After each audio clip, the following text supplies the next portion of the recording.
The moon is not what you think it is. For more than half a century, we told ourselves a simple story.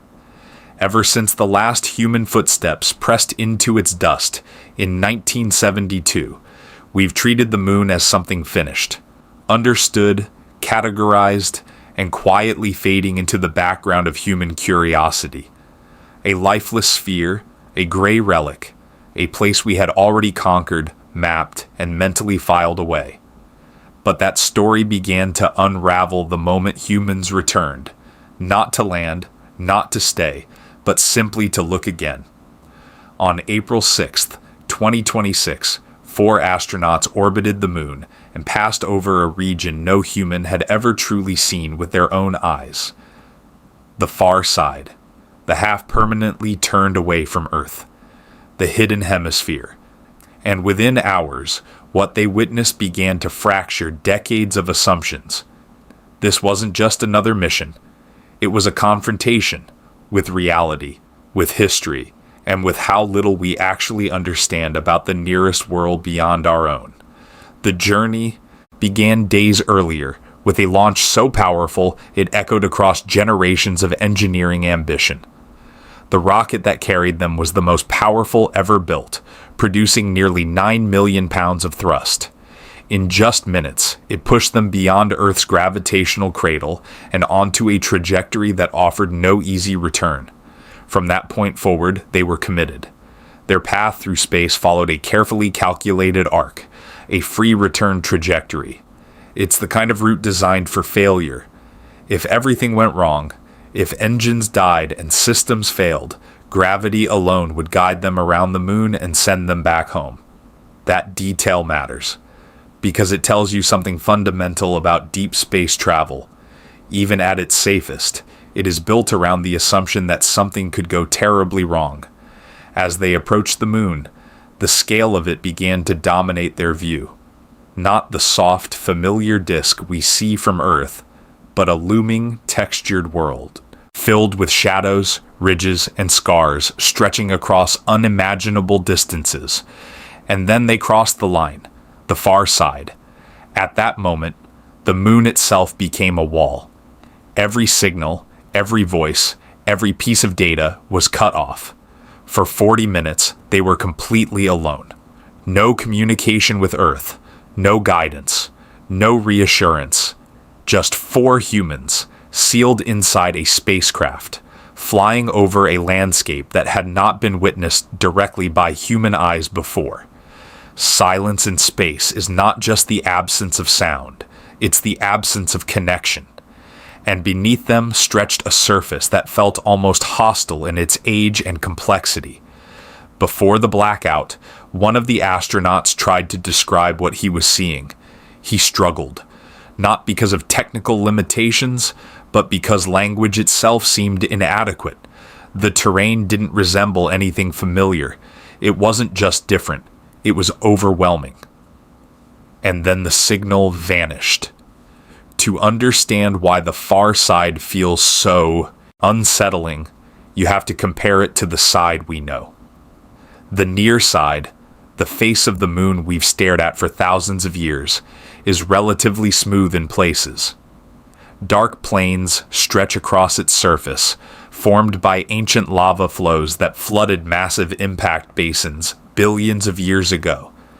These plains give the moon its recognizable patterns, the shapes people have imagined into faces, animals, and myths. The far side is nothing like that. It is chaos. Instead of smooth plains, it is covered almost entirely in craters, not just scattered impacts, but layers upon layers of collisions stacked across billions of years. It looks less like a world and more like a record of violence, every strike preserved, every scar left untouched. The crust there is thicker, the terrain is rougher, and the absence of those lava plains means the surface hasn't been reset the way the near side was. It is older, harsher, and far more complex. One region in particular stands out: a colossal basin near the moon's south pole. It is so vast that it dwarfs entire countries. Its depth plunges kilometers below the surrounding terrain, and its rim rises into mountains that cast enormous shadows across the surface. But what lies beneath that basin may be even more extraordinary. Data suggests that something massive is buried deep below, something dense enough to distort gravity itself. The leading theory is that it's the remnant of an ancient impactor, a fragment of a colossal object that struck the moon billions of years ago and never fully dispersed. Imagine a wound so deep that the bullet is still inside. Now imagine seeing the edge of that wound in person. For the astronauts, this wasn't abstract data or processed imagery. It was real, visible, immediate. They were looking directly at features no human had ever observed firsthand. And it wasn't just the scale, it was the detail. They described how sunlight behaved differently across the surface. Along the boundary between day and night, shadows stretched into darkness so deep they appeared almost infinite. Crater walls became jagged silhouettes. Valleys vanished into blackness. It created an optical illusion that was difficult to process, like looking at holes punched through reality itself.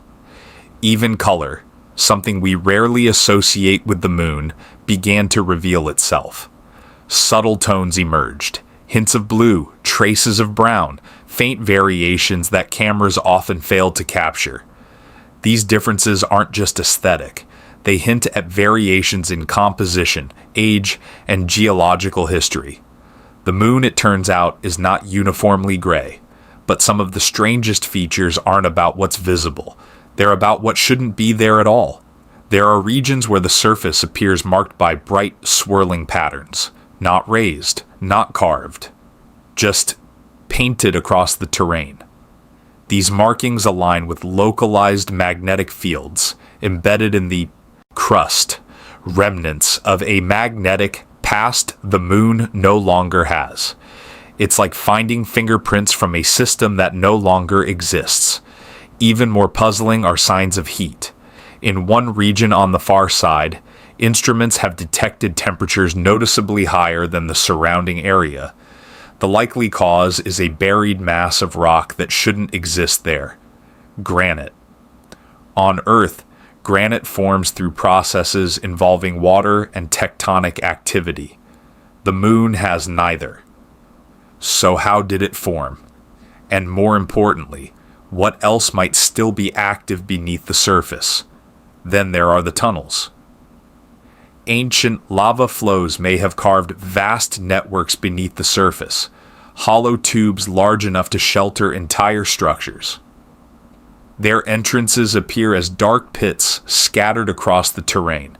No one knows how extensive they are. No one knows what conditions exist inside them. They are sealed environments, untouched for billions of years, and we have no idea what we might find if we open them. During the mission, the crew also witnessed something almost surreal: a solar eclipse from lunar orbit. As the spacecraft moved into position, the sun slipped behind the moon and the sky transformed. Instead of darkness, there was a halo, a brilliant ring of light encircling the lunar silhouette. The sun's outer atmosphere flared outward, illuminating the edges of the moon in a glowing outline. From Earth, eclipses last minutes. From there, it lasted nearly an hour, and during that time, they saw flashes. Brief bursts of light on the surface, sudden, momentary, and impossible to verify in real time. These could have been small impacts, meteoroids striking the moon at high speed, or something else entirely. We've observed similar flashes from Earth for centuries. They appear and vanish before confirmation is possible. Some are explained. Others remain mysteries. Out there, with no atmosphere and no protection, the moon is constantly bombarded.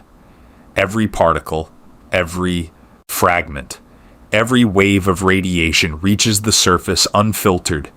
And that brings us to something even more unsettling: the environment itself.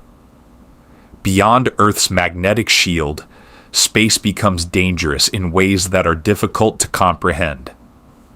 Radiation from the sun and distant cosmic events passes through most materials with ease. Exposure is cumulative. Effects are unpredictable. The astronauts spent days in that environment. During the communication blackout, they were completely vulnerable. If a major solar event had occurred, there would have been no warning, no intervention, just exposure.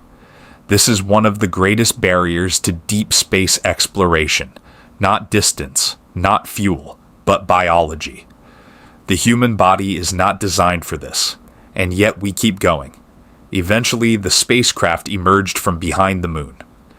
Communication returned. Voices filled the silence, and then they saw it. Earth. Not rising, but setting.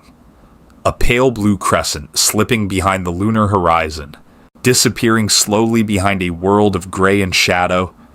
It was the inverse of one of the most iconic images ever captured, a reminder that perspective changes everything.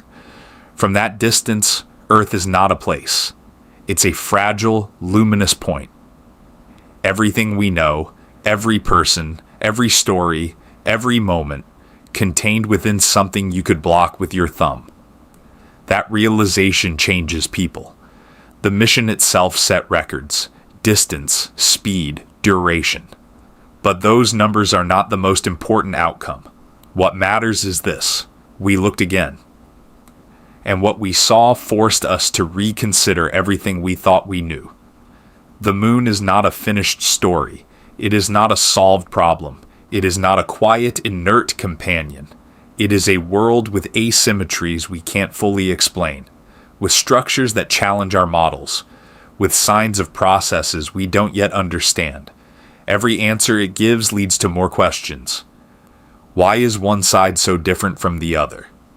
What lies beneath its surface? Why do certain regions retain heat? What created its magnetic remnants? What is hidden in its underground networks? And perhaps most importantly, what else have we missed?